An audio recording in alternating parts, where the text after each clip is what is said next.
success.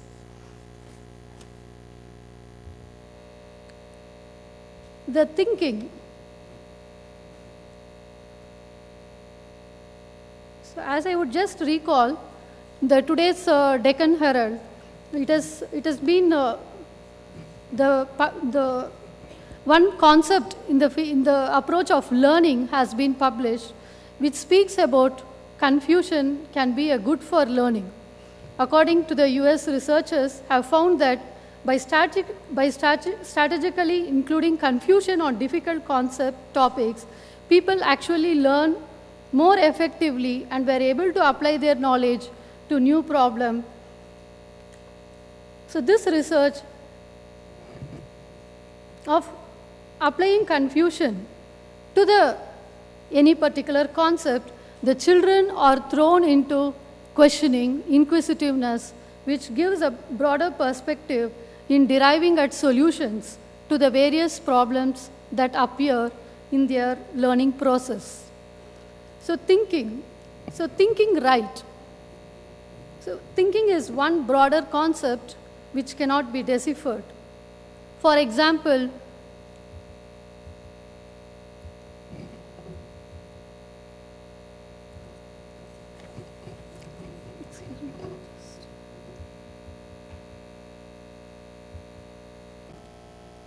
the 21st century thinking skills.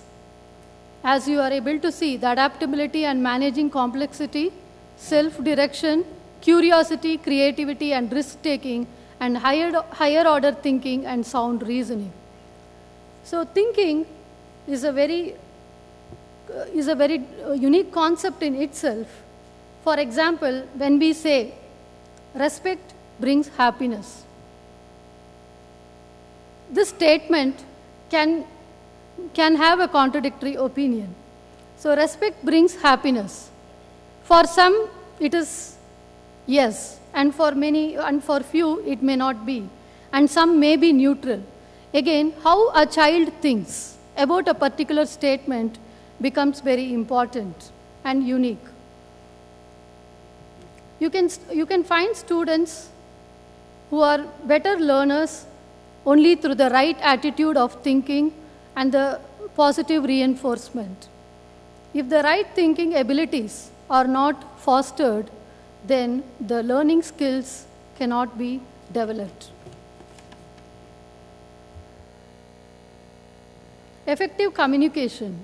Communication is also a very important aspect where, as educators and the stakeholders of schools, we are bound to communicate with a broader community, with the teachers, with the students, with the parents, and the management.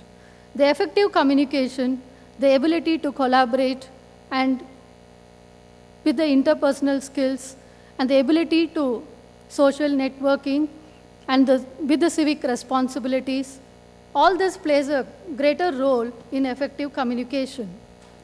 A child who is able to communicate better is a good learner. To be a good learner, a child must be able to express and transform the thoughts and ideas that the child is thinking and trying to mediate. High productivity depends directly on how well the learning, thinking, and communicating skills have been built in our educational system. So high productivity is directly proportional to these three skills: the learning, thinking, and communicating.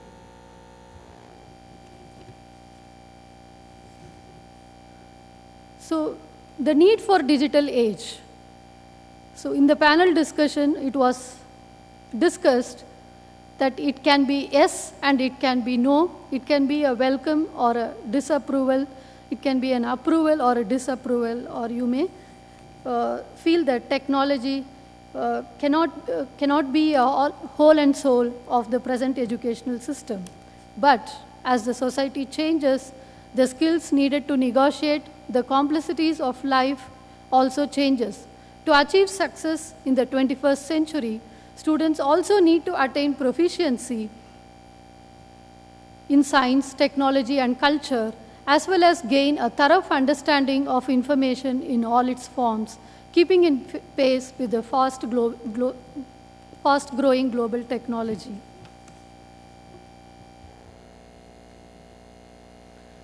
So coming to the digital learning at schools. So digital learning in the 21st century have metamorphosized into wholesome, qualitative, and informative, student-centric environments in the schools, which you are very much aware about. The information that is deciphered, the content that has been built in, and how the content has been mapped with the pedagogy. And the implementation of the pedagogy and the implementation of the content for the relevant student learning process is itself a very unique and it has to be done in a very appropriate manner. Here it demands proper teacher training programs, and as it was discussed, the ability of the teacher to incorporate the technology into the system, to incorporate the content that has been given into the particular concept in an appropriate manner. So though there are limitations, the pros and cons of the content, the teacher has the freedom and the flexibility to amend and make it suitable to the group of learners to whom the teacher is trying to deliver the knowledge.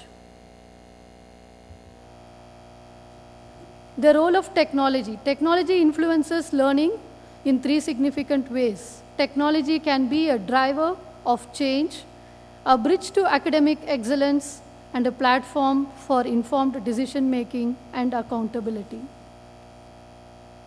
So the advantages of digital learning: world-class content for all major subjects, future-ready content adaptable for whiteboards, computers, web, etc., friendly multilingual delivery options, content that supports the curriculum with best pedagogy.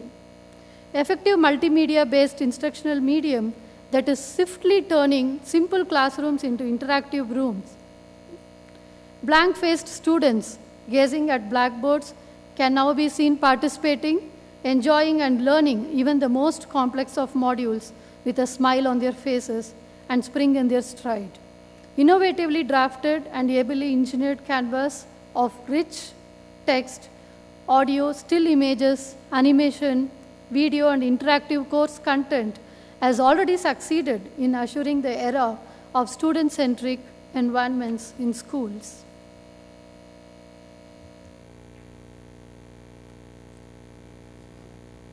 The information technology in communication has come as the biggest boon in taking the education to the rural areas.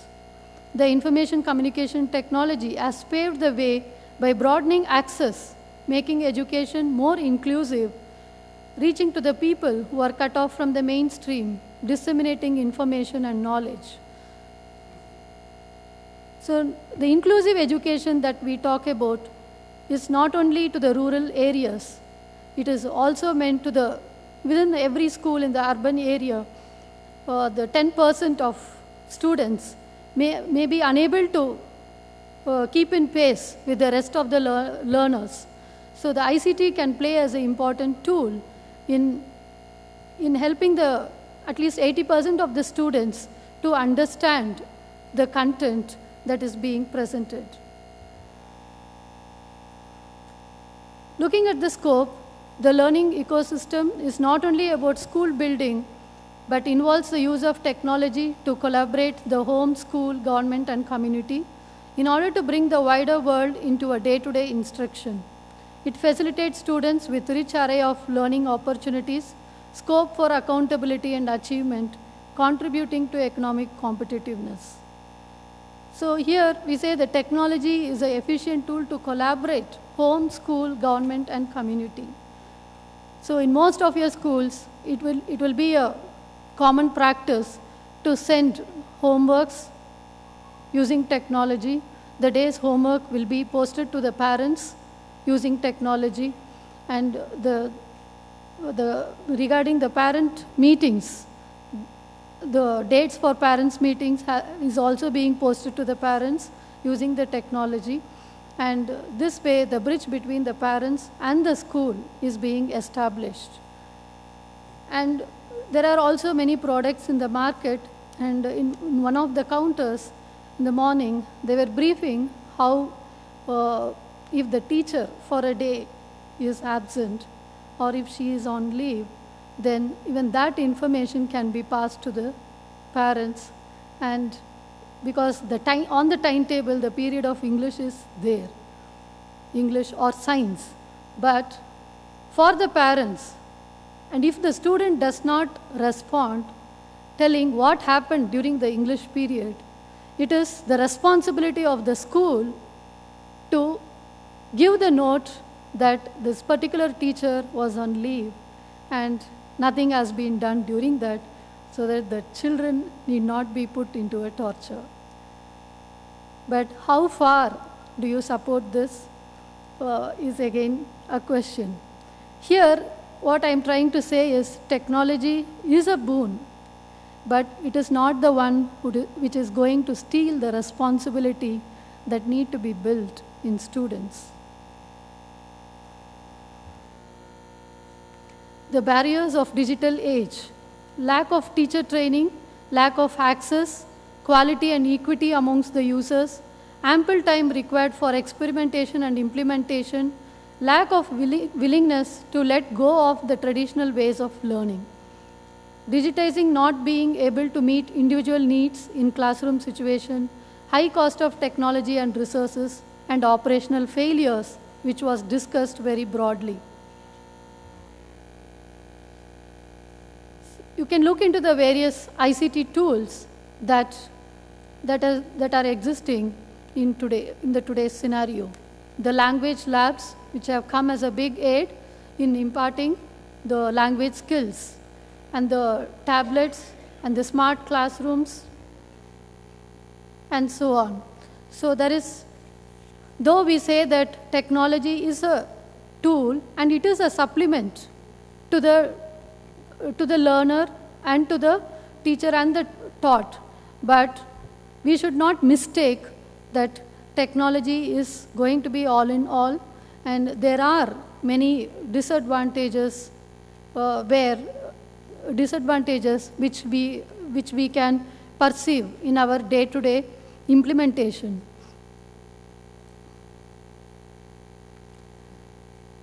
So technology and the 21st century skills need to be taken parallelly, and keeping in mind that technology is a supportive tool and not a total replacement of a teacher. Thank you once again. Thank you.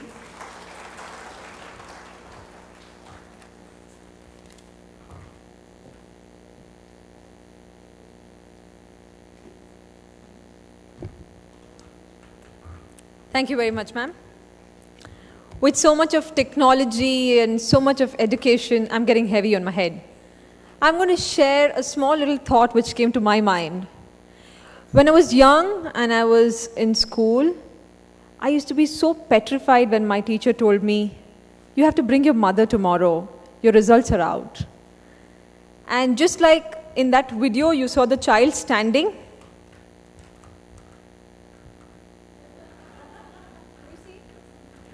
I would be like cross-legged and shaking. And recently, I happened to see something so new and so innovative because of technology. I saw a mother flamboyantly showing off her son's report card on Facebook and tagging my son. And I'm just trying to recollect what would have my mother gone through if my principal and my teachers would have put up my report card. And it would be all red. And my mother would be like, "Oh my God, I hope technology didn't exist." So I don't know how good or bad technology is today, but I think we need our old school teachers. I just love them the way they are, as much as technology is going to support them.